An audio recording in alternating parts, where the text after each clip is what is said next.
He spoke of the flame-eyed crusader who learned wild secrets of the Saracens that held him captive, and of the first Randall Carter who studied magic when Elizabeth was queen.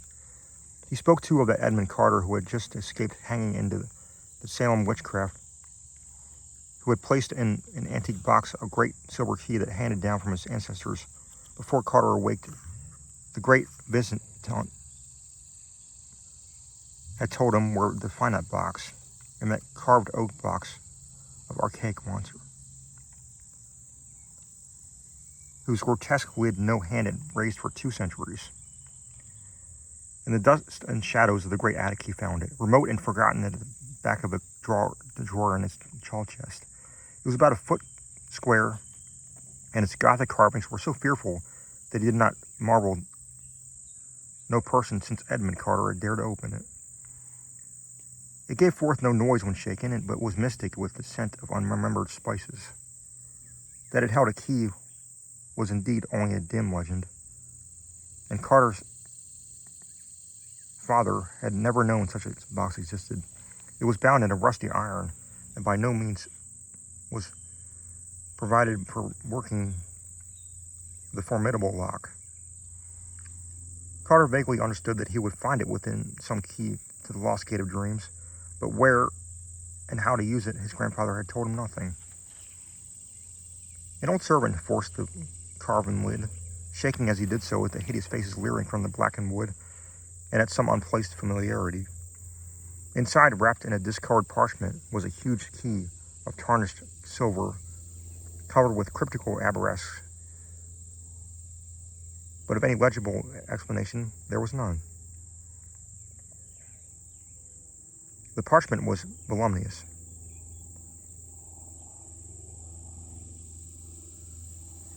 and held only the strange hieroglyphs of an unknown tongue written in an antique reed. Carter recognized the characters as those he had seen in a certain papyrus scroll belonging to that terrible scholar of the South who had vanished one midnight in a nameless century. The man had always shivered when he read this scroll, and Carter shivered now. But he cleaned the key and kept it by him nightly in his aromatic box of ancient oak. His dreams were meanwhile increasingly vividness, and though showing him none of the strange cities and incredible gardens of the old days, were assuming a definite task whose purpose could not be mistaken.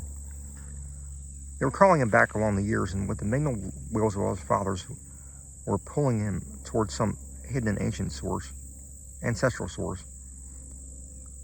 Then he knew he must go into the past and merge himself with old things, and day after day he thought of the hills to the north where haunted Arkham and the rushing Miskatonic and lonely rustic homestead of his people lay.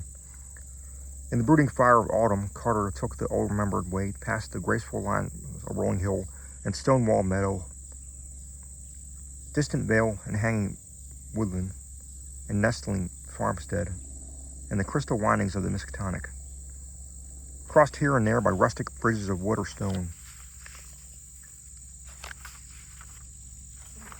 At one bend, he saw the groups of giant elms among which an ancestor had oddly vanished a century and a half before, and shuddered as the wind blew meaningly through them.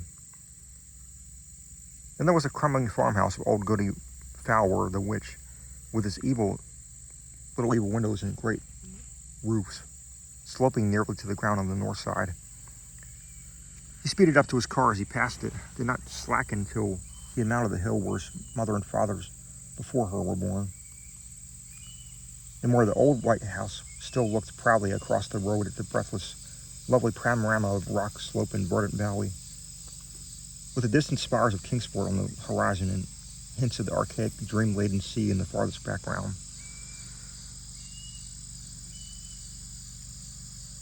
Then came the steeper slope that held the old Carter place. He had not seen it over 40 years.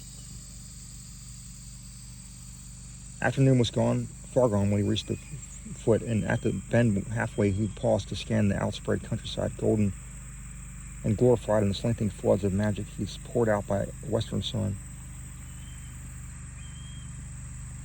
All the strangeness and expectancy in his recent dreams seemed present in this hushed and unearthly landscape, and he thought of the unknown solitudes of other and unearthly landscapes, and he thought of the The unknown solitude of other planets as he traced out the velvet and deserted lawns, shining undulant planets, as his eyes traced out the velvet and deserted lawns, shining undulant between their tumbled walls, and clumps of fairy forest setting far lines of purple hills beyond hills.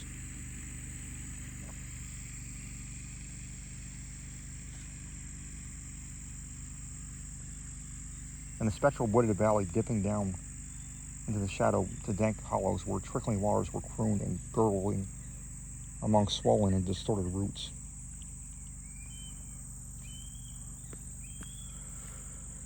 Something made him feel that motors did not belong in the realm he was seeking. So he left his car at the edge of the forest and put in his great key in his coat pocket, walked up on the hill. Woods now engulfed him utterly, though he knew the house was on a high knoll that cleared the trees except to the north. He wondered how it would look, for it had been left vacant and unattended through his neglect since the death of his strange great-uncle Christopher 30 years before. In his boyhood, he had reveled some long visits there and had found weird marvels in the woods beyond the orchard. Shadows thickened around him, for the night was near. Once a gap in the trees opened to the right, so he saw across the leagues of twilight meadow and spied up the congregational steeple on the central hill in Kingsport, pink with the last flush of day. The panes of the little round windows blazing with reflected fire, and when he was in deep shadow again, he called for the start that the glimpse must have come from childish memory alone, since the old white church had long been torn down to make room for the Congregationalist Hospital. He read of it with interest, for the paper he had told about some strange burrows or passages found in the rocky hill beneath. Through his puzzlement, a voice piped, and he started again with as familiarity after long years. Old Benajah Corey had been his uncle Christopher's hired man, and was aged even in those far-off times of his boyhood visits. Now he must be well over 100, but that piping voice could come from no one else. He could distinguish no words, but yet the tone was haunting and unmistakable. To think that old Benajah should still be alive. Mr. Randy, whar be ye? Do ye want to scare your uncle, your Aunt Marthy plumb to death? Hain't she told ye to keep nigh of the place in the arternoon and get back after dark? Randy. He's the beatin'est boy for running in the woods, off in the woods I ever see. Half the time a settin' moonin' round that snake den in the upper timber lot. Hey you, Randy. Randolph Carter stopped in the pitch darkness and rubbed his hand across his eyes. Something was queer. He had been somewhere he ought not to be, had strayed very far off the place he had not belonged, and was now inexcusably late. He had not noticed the time on the Kingsport steeple, though he could easily have made it without his pocket telescope, but he knew that lateness was something very strange and unprecedented. He was not sure he had his little telescope with him and put his hand on his blouse pocket to see. No, it was not there, but there was the big silver key he had found in the box somewhere. Uncle Chris had told him something odd about an old story unopened box with a key in it, but Aunt Martha had stopped the story abruptly, saying it was of no kind thing to tell a child whose head was already full of queer fancies. He tried to recall just where he'd found the key, but seemed very confused. He guessed it was an attic in the home of Boston, but dimly remembered bribing Parks with half a week's allowance to help him open the box and keep quiet about it. But when he remembered this, the face of Parks came up very strangely, as if the wrinkles of long years had fallen upon the brisk little cockney. Randy. Hi, Randy. A swaying lantern came around the black bend, and old Benajah pounced on the silent and bewildered form of the pilgrim. Durandee, boy, so thar ye be. Ain't you got a tongue in your head that you can't answer a body? I've been calling this half hour, and you must have heard me long ago. Don't you know what your Aunt Marthy's all fidget over you being off after dark? Wait till I tell your Uncle Chris when he gets home. You'd oughter know that these here woods ain't no fitted place to be traipsing this hour. These things abroad don't do nobody no good, as my grandsire knew it for me. Come, Mr. Randy, or Hannah wouldn't keep supper no longer. So Randolph Carter marched up the road where wandering stars glimmered through high autumn boughs,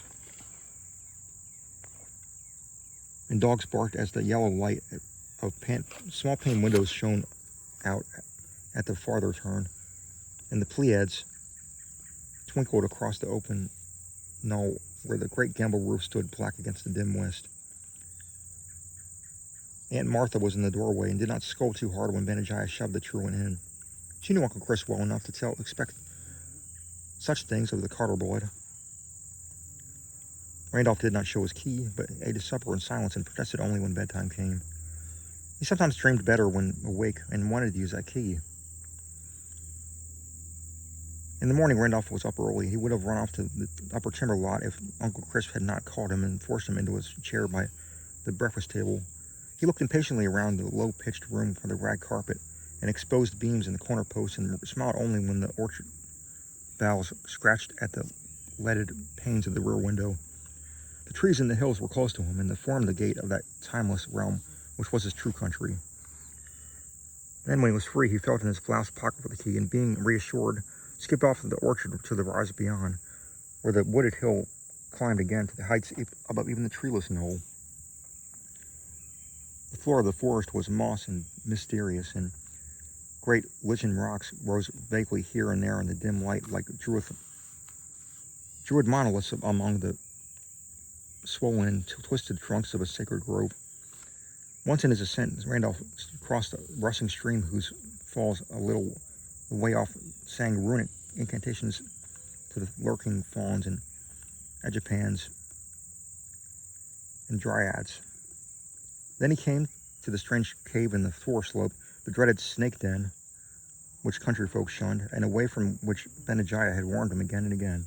It was deep, far deeper than anyone but Randolph had suspected, for the boy had found a fissure in the farthermost black corner that led to a loftier grotto beyond.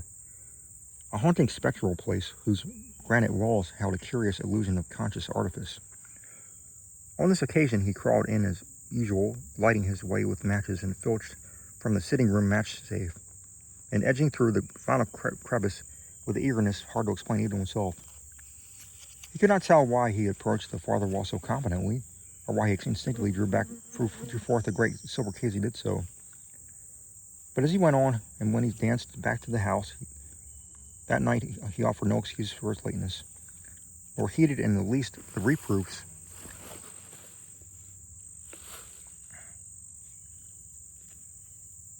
he gained for ignoring the noontide dinner horn altogether.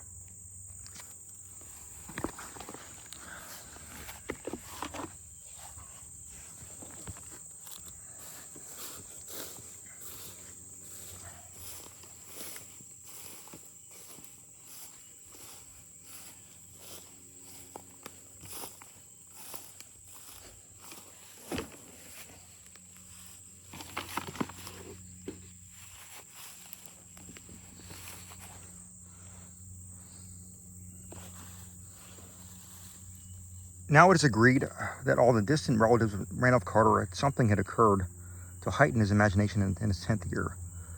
His cousin Ernest B. Aspinwell, Esquire of Chicago, is fully 10 years his senior and distinctly recalls a change in the boy after the autumn of 1883.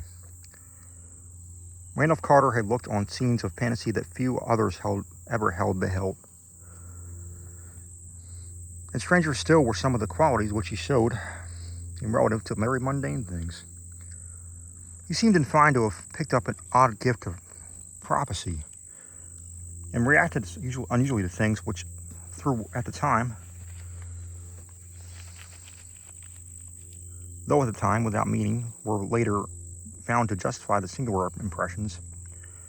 In subsequent decades, as new inventions, new names, and new events appeared one by one in the book of history, people would now and then recall wonderingly how Carter had years before let fall some careless word of undoubted connection with what was then far in the future. He did not himself understand these words or know why certain things made him feel certain emotions, but fancied that some unremembered dream must be responsible. It was early as 1897 that he turned pale when some traveler mentioned the French town of Beloy en Santerre, and friends remembered that when he was almost mortally wounded there in 1916 while serving in the Foreign Legion in the Great War. Carter's relatives talked much of these things because he had lately disappeared. His old servant, Park, who for years bore patiently with his vagaries, last saw him on the morning he drove off alone in his car with a key he'd recently found. Parksy had helped get the key from its old box containing it and had felt strangely affected by the grotesque carvings on the box, and by some other odd quality he could not name. When Carter left, he had said he was going to visit his old ancestral country around Arkham. Halfway up Elm Mountain, on the way to the ruins of the old Carter place, they found his motor set carefully by the roadside, and in it was the box of fragrant wood with carvings that frightened the countrymen who stumbled on it. The box held only a queer parchment whose characters no linguist nor paleographer has been able to decipher or identify. Rain has long effaced any possible footprints, though Boston investigators had something to say about evidences of disturbances among fallen timbers of the Carter place. It was, they averred, as though someone had groped about the ruins at no distant period. A common white handkerchief found among the forest rocks on the hillside beyond cannot be identified as belonging to the missing man. There is talk of apportioning Randolph Carter's estate among his heirs, but I still stand firmly against this course because I do not believe he is dead.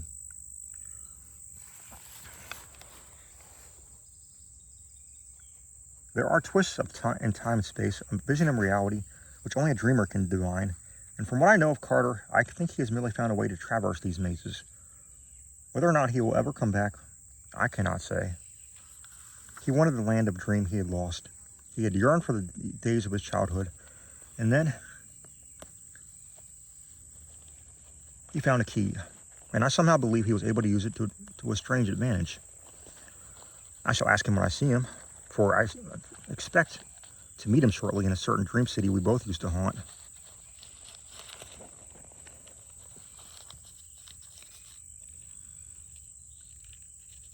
It is rumored that in Ulthar, beyond the river Sky, that a new king reigns in the opal throne of Ilekvad, that fabulous town of turrets atop the hollow cliffs of glass overlooking the twilight sea, wherein the bearded and finny Nori build their singular labyrinths. And I believe I know how to interpret this rumor.